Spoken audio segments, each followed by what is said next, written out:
السيد منير المجيدي. اليوم شفنا ضجة وقعوا في وسائل التواصل الاجتماعي على بعض الوثائق اللي سربتهم بعض الوسائل الإعلام الجزائرية، واللي فيهم الراتب الشهري ديال السيد محمد منير المجيدي اللي هو مدير الكتابة الخاصة ديال صاحب الجلالة محمد السادس والرئيس التنفيذي ديال هولدينغ المادا. بزاف ديال الناس جاهم الراتب ديال 120 مليون شهريا، حاجه كثيره.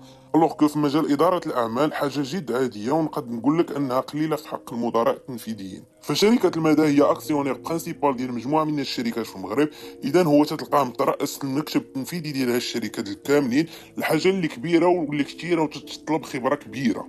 ثاني حاجة هي أن هاد الوثائق اللي جينا نشوفوا المصدر ديالها، فهي مجموعة هاكر جزائريين اللي سربوا هاد الوثائق، ونسبة كبيرة يكونوا محسوبين على جهاز الدارس الجزائري. فباش يحاولوا يضربوا المصداقية ديال هاد السيد بالضبط، فراها محاولة لزعزعة استقرار البلاد. فما نساوش أنهم يائسين لواحد الدرجة، وتيحاولوا بكل الطرق أنهم يدخلوا المغرب في واحد الصراعات اللي عندهم بعد الهزائم الدبلوماسية والسياسية والرياضية والثقافية المتتالية. فراه توقعوا منهم أي حاجة. وإلا تبعنا هاد الحماق في بالهم ولنفترض ان هاد الوثائق صحيحه، فراه السيد مديكلاري عند صندوق الضمان الاجتماعي بحال اي واحد وتيساهم فيه، وكذلك تيخلص الضرائب ديالو. فبالعكس خصنا نشوفوها كحاجه مزيانه للبلاد ان كبار الرجالات حتى هما تيدوزوا من نفس القوانين كاي واحد، واخا الصالير يجي شي وحدين مرتفع، ولكن مدفوع من شركه اللي موظفه وهي اللي باغا تخلصوا بهذا الثمن.